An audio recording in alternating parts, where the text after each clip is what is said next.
Malam ini aku benar-benar gelisah tidak menentu. Rindu pada ayah dan juga ibu.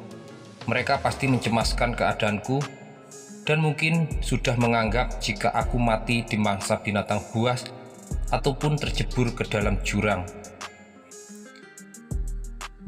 Kenyataannya aku terjebak ke dalam dunia lain yang sangat bertentangan dengan kehidupan sehari-hari. Di kota, ayah baru saja membelikan aku mobil baru sebagai sarana untuk kerja. Di sini, sekarang aku harus menaiki kuda sebagai sarana transportasi. Aku seperti hidup di zaman Angling Dharma, sebuah sinetron laga yang sering diputar di stasiun televisi. Saat ini aku bukan sedang menghayal atau mengarang cerita drama, tapi mengalami sendiri dan membuktikannya. Di sini aku sedang bukan berakting dan memegang sebuah peranan, tapi memang harus menjalaninya. Di sini aku tidak bisa berpikir apa-apa lagi selain menjalani apa yang harus kujalani. Sedikit demi sedikit mempelajari tata cara, adat, dan etika yang berlaku di negeri ini. Apapun yang ingin kujelaskan kepada mereka sama sekali tidak dipahaminya, justru menganggap jika aku terkena amnesia. Aku berdoa kepada Tuhan agar diberikan jalan keluar dari masalah ini. Di sini aku tidak mau berlarut-larut terjebak dalam penjara yang membuatku mati konyol. Bagaimanapun caranya, aku harus bisa menyelamatkan diri. Malam ini, Putri Anindita terlihat begitu cantik mengenakan pakaian keraton yang sangat indah. Ia seperti mengenakan gaun pengantin adat Jawa yang akan dipasang di pelaminan. Kecantikannya begitu menggoda dan menuntut hasratku untuk memeluknya dengan erat dan menumpahkan semua kerinduan. Aku terhipnotis pada kecantikannya, menuntunku segera melakukan apa yang seumur hidup belum pernah kualami dan selalu menjadi tanda tanya. Perlahan kudekatkan diri ini ke ranjang berukir, lalu kerebahkan tubuh yang lelah ini di sisinya. Dada berdebar kencang, hati ini meronta dan mengajak untuk menjauhinya, namun semangat kelaki-lakianku berkata lain, sehingga runtuhlah pertahananku. Aku benar-benar seperti suaminya yang tanpa pembatas lagi dan bebas melakukan apa saja terhadap Putri Anindita. Begitu juga dengan wanita cantik itu melayaniku dengan baik dan tidak canggung-canggung lagi, seperti melayani suaminya sendiri. Bagiku ini adalah sebuah perselingkuhan dan suatu hal yang sangat dilarang. Namun semakin aku meronta, semakin lekat pula keyakinan jika aku adalah Arya Seta suaminya. Hingga aku tertidur dalam pelukan putri cantik yang baru tadi siang ku kenal. Sebuah perkenalan yang membuat bingung dan penuh dengan teka-teki. Malam ini terlewati dengan mimpi yang sangat indah.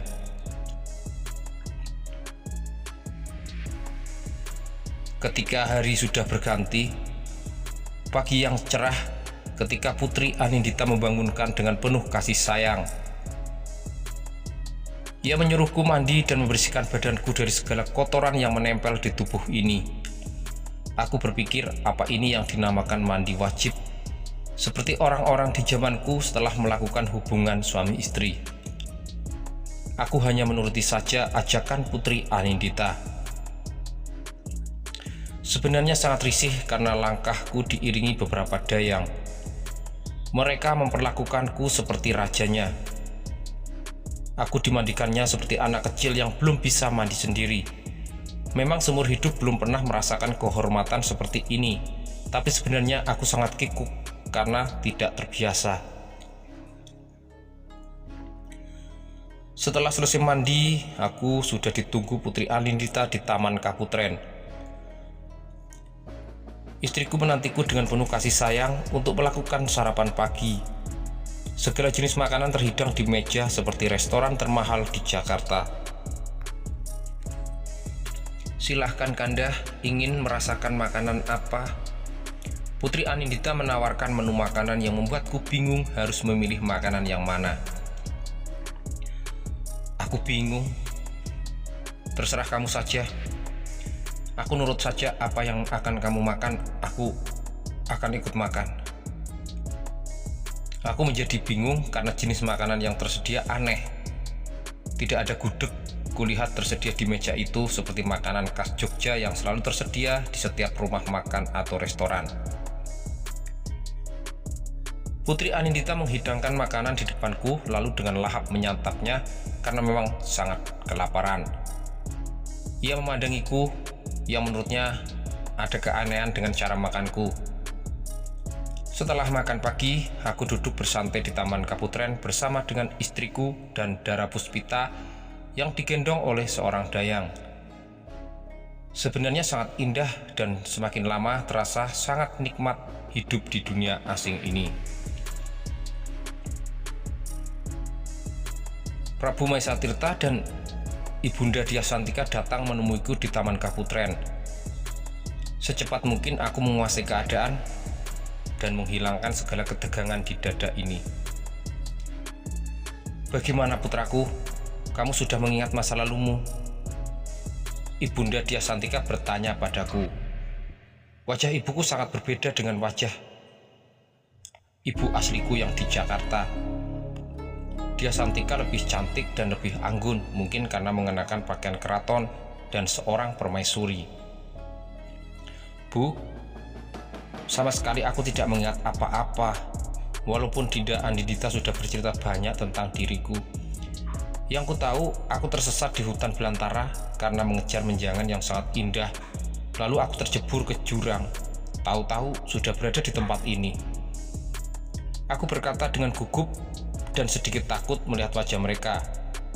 Yang kutakutkan jika saat ini aku sedang berada di alam gaib, berarti semua orang ini adalah lelembut. Ibu kan sudah bilang berkali-kali memperingatkanmu jangan pergi, mundur dari sayembara itu, karena permintaan Dyah Kamaratri sangat tidak masuk akal dan sangat membahayakan. Wanita tua itu menyalahkan diriku yang tetap nekat pergi untuk memenuhi permintaan Dyah Kamaratri yang katanya sangat cantik. Aku menjadi bingung.